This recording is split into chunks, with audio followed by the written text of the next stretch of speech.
Hi, this is Dee at Aloha Astro. Today is July 24th, 2017. We are still in a new moon cycle, although I am late for this recording and this forecast. Yesterday, during the new moon, I had the moon opposing my own sun, and boy, oh boy, was it an intense day from start to finish. Literally not any time to fit in edgewise that would enable me to basically do this recording, because it is not just the recording time, it's the uploading time.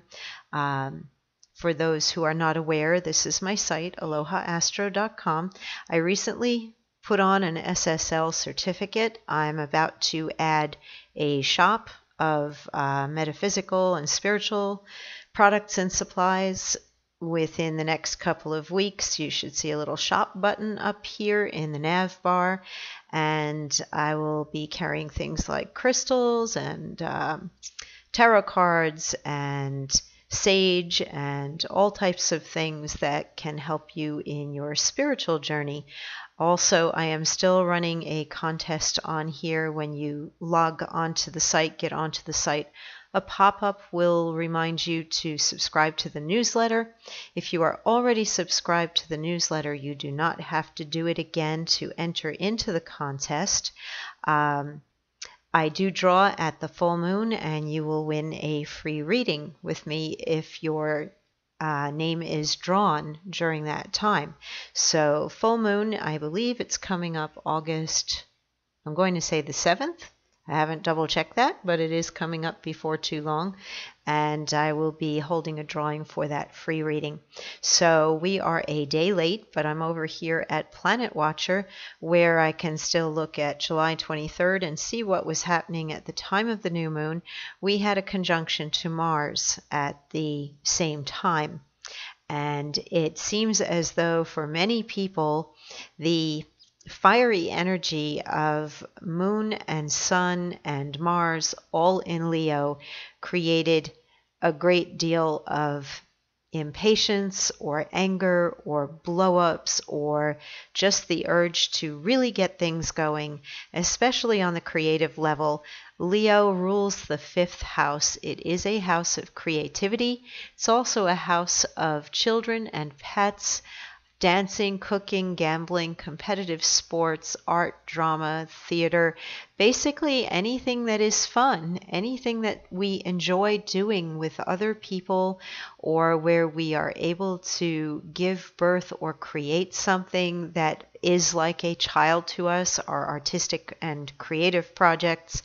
So the Leo desire to initiate something or to act out is particularly strong while we have Mars, an action planet, also nearby with the sun and the moon. And this trined Chiron over in Pisces, and it made a square to the planet Uranus.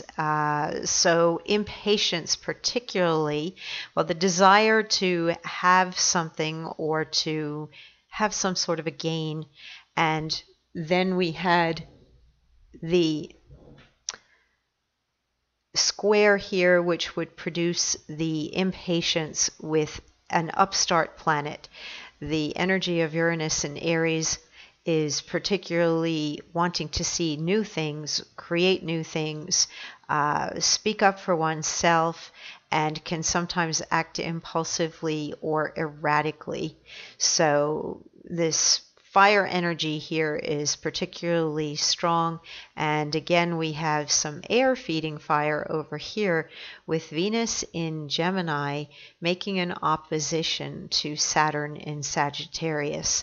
And again, the impatience, there's kind of a childlike energy in Gemini, a mental curiosity, wanting to be social with other people, wanting to make new friends, wanting to try new ideas, wanting to go out and explore and run around and vacation or play, and not really wanting to get down to business, particularly as it opposes Saturn. Saturn is the taskmaster, and the desire there to resist, or basically to have work that is fun, or to lighten the load of work, or maybe to just play hooky and cut out of work. I hope that you're one of the lucky ones who's able to be on vacation right now. We have a square at this time as well between Jupiter in Libra, in the cardinal air sign of Libra, and Pluto in Capricorn. And I think people are wanting more and feeling a frustration in not being able to have more, to have something bigger and better, whether it's in the area of relationships and balance within relationship, or the growth perhaps of a relationship, the establishing of a relationship. There may be some rocky times at the moment, or two people who should be cooperating and both having some very strong desires, or one person's desires seeking to override the others. So right use of will would be an important factor in all social relationships, but especially romantic ones, and choosing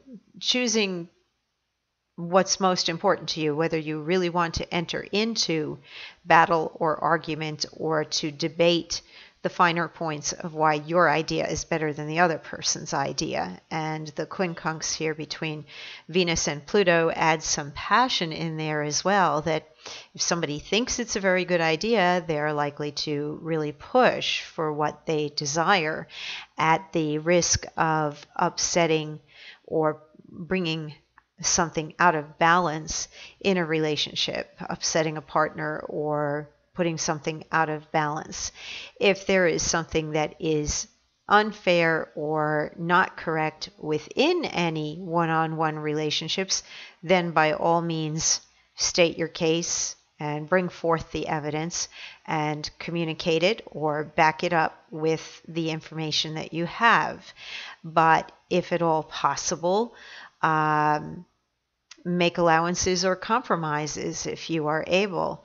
Jupiter at least gets some support here from Neptune, where we can be forgiving or tolerant, or bring some grace into a situation where we can practice to be kinder or more polite and consider the other person, and not be quite as harsh or abrupt as perhaps Saturn and Pluto are acting at this moment, or even the planet Uranus, where there can be some selfishness or desire to dominate and basically call the shots.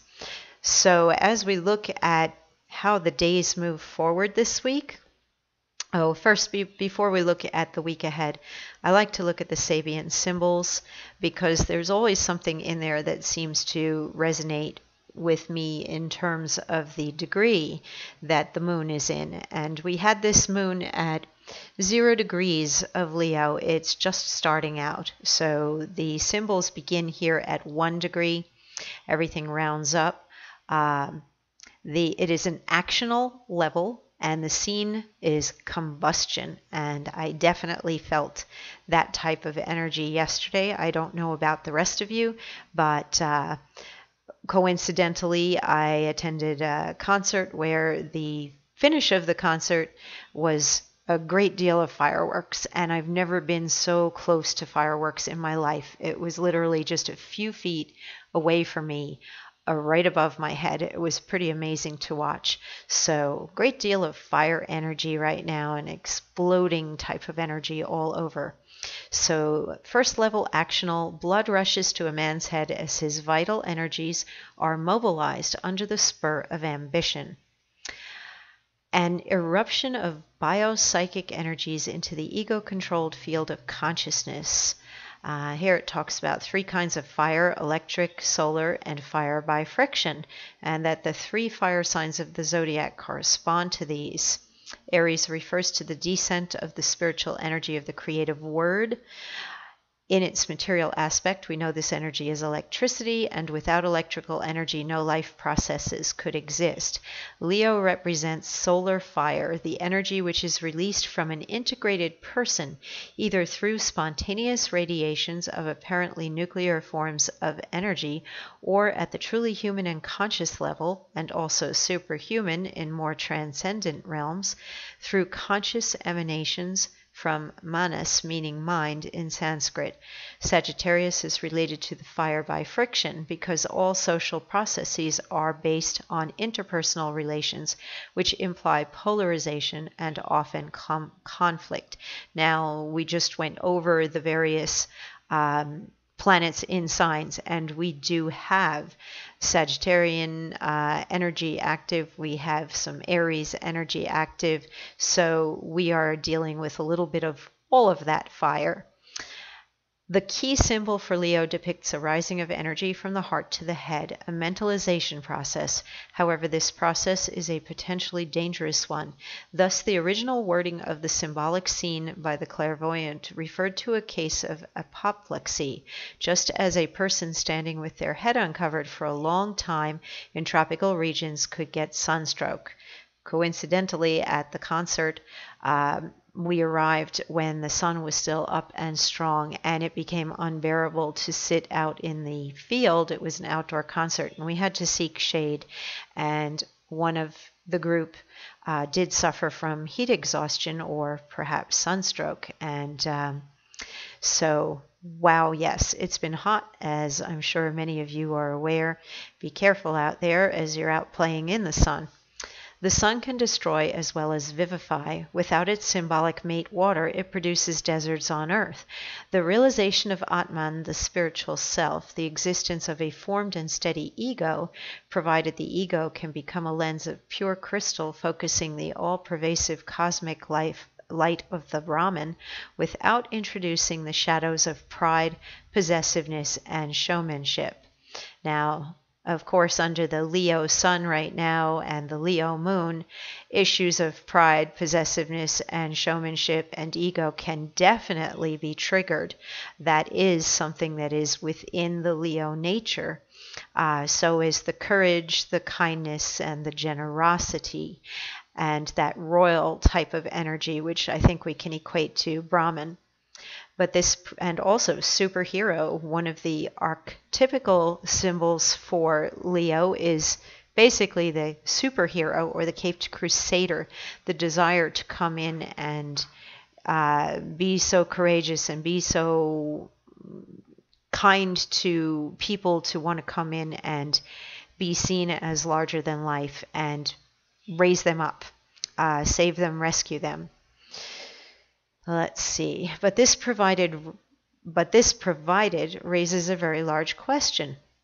The transmutation of life into mind is a difficult process. This is the first stage of the 25th five-fold sequence of symbols, which opens the ninth scene. The keynote of combustion for the entire series of 15 phases hardly needs interpretation. In a general sense, the keyword for this first degree of the sign Leo could be conflagration. The energies of the biological drives as they erupt more or less forcefully into the field of consciousness. By all means, folks, go out and play hard and burn up some of that physical energy. If you are feeling the kind of restlessness or impatience or anger, especially with other people or any organizations that might be limiting you from being creative or following what you are desiring to pursue. Let's take a look at our week ahead and see how the moon will be progressing.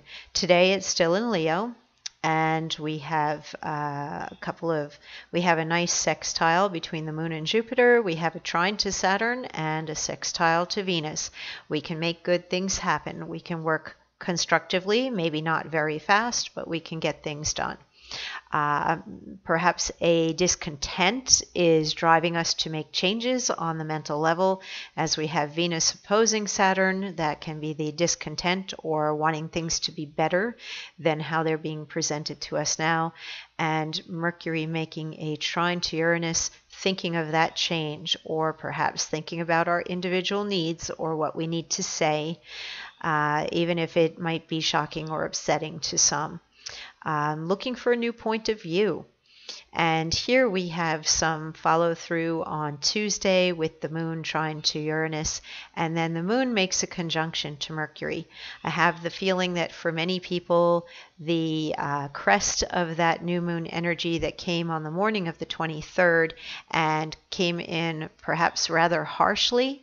I think as you are processing today and thinking things through, you can look toward tomorrow where we have the moon move out of Leo into Virgo. The change may be decided upon, or what you've been waiting for or working on, or what needs to be resolved will be resolved. Virgo is a fixing sign. It's about needs, service, fixing what is broken, being of help or assistance, or finding help and assistance, looking at things in terms of priorities, not just the strong desire or will of Leo. Now we're moving into the more practical earthy realm as the moon slides into Virgo. And I think we find the ways or the means to be taking some action on Wednesday. You'll notice these colors here. Green days tend to have more flow, black days are neutral, red days can be days of action. If you need to work through things or do things that are physical, aim for the red day. So Wednesday, that hump day of the week, we have the sun joining Mars, we have the moon opposing Neptune, we have the moon making a trine to Pluto and a square to Saturn. I think that persistence can be what sees us through, even if we find some challenges or disappointments along the way over the course of the day. The 27th, we see the moon moving from Virgo to Libra, and overall, I consider this to be a favorable day. You may feel the shift around lunchtime because the changeover happens at 11:38 in the morning in Eastern time zone. And maybe things don't go exactly the way you would like as the moon squares Venus, but Venus is a generally favorable planet, so it's not a harsh square. Then we have two mild sextiles, one to Mars, one to the Sun, and this can give us that little bit of extra energy to get things done as we're looking toward our weekend, Friday. And as we go into Friday, partnership may be up on tap, getting together with people socially, especially romantic partners under that Libra energy. Definitely with a moon conjunct Jupiter, we should have some pleasure and enjoyment in the day. The square to Pluto, I would avoid excesses of any kind and steer clear of drama. Anything that you feel extremely passionate about that day might not seem as important or passionate as this moon square Pluto begins to fade. So whatever you might feel very intensely about, or whomever you may have an intense or strong attraction to, may not necessarily create that same feeling in you once that passes. Then the rest of our weekend, we're looking at in the evening of Saturday, the moon slides from Libra to Scorpio, and we tend to get a little bit either, I'm going to say, crazier or quieter, more reflective, more perceptive as we move into the Scorpio energy, and sometimes a little bit more sensitive, where we put up our defenses, or we put down our boundaries, or we hold on to our secrets, and we kind of shut down a little bit toward those around us. So we move from a more social sign to a more secretive sign or protective sign. We have mostly favorable aspects on Saturday, particularly the moon trine to Venus can help with romance or enjoying the day. The sextile to Saturn, you can get some work done. And the opposition to Uranus, expect that there may be changes in your plans, or keep an open mind, basically, that can bring something different or unique, or plans can change or stay open. Try not to get into the trap of the fixed energy, which might want to hold on to a point of view or insist things be a certain way. As we go into the end of the weekend, we've got a bunch of different aspects. We have Venus making a sextile to Uranus, Moon making a sextile to Mercury, Moon square Mars, Moon square Sun, and Moon trine to Neptune. These two can create some bumps in the road where there can be frustration or impatience or anger. People may have spontaneous meetings during the Venus making a sextile to Uranus, or maybe a sudden awareness of an attraction to somebody, or perhaps a pleasant surprise. A need to express verbally comes with Moon making the sextile to Mercury. A little bit of impatience or selfishness comes up with Moon square Mars and Moon square Sun. And then we have some peacefulness, grace, harmony, help, kindness come up with the Moon trine Neptune. So I think our weekend ends peacefully. Busy day with shifting feelings and a lot going on Sunday.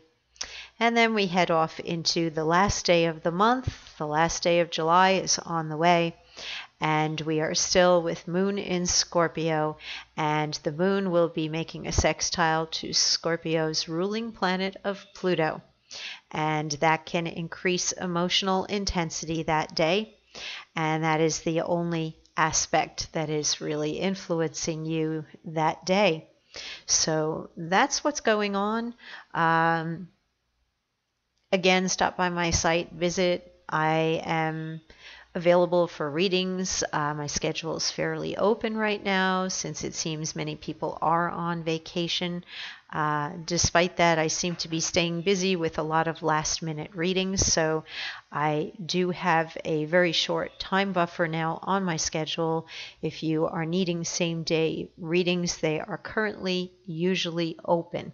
So I hope you are enjoying the rest of the month of July, and that, one other thing that I wanted to mention, and I'm probably going to do a separate video for it because I know I'll probably get into it, but something caught my eye in the news yesterday about Salvador Dali, the famous painter, and he has been exhumed. They dug him back up, and that totally fascinated me because I truly believe that when we die, we don't die, and our charts still go on. So I'm going to be doing a little video about Salvador Dali and the transits to his chart in relation to what's going on in the news currently with him, because I just think that it shows that astrology works. Basically, he's back again, or he has been born again in some ways because of the events that are occurring in his life, even though he is not physically here in spirit anymore.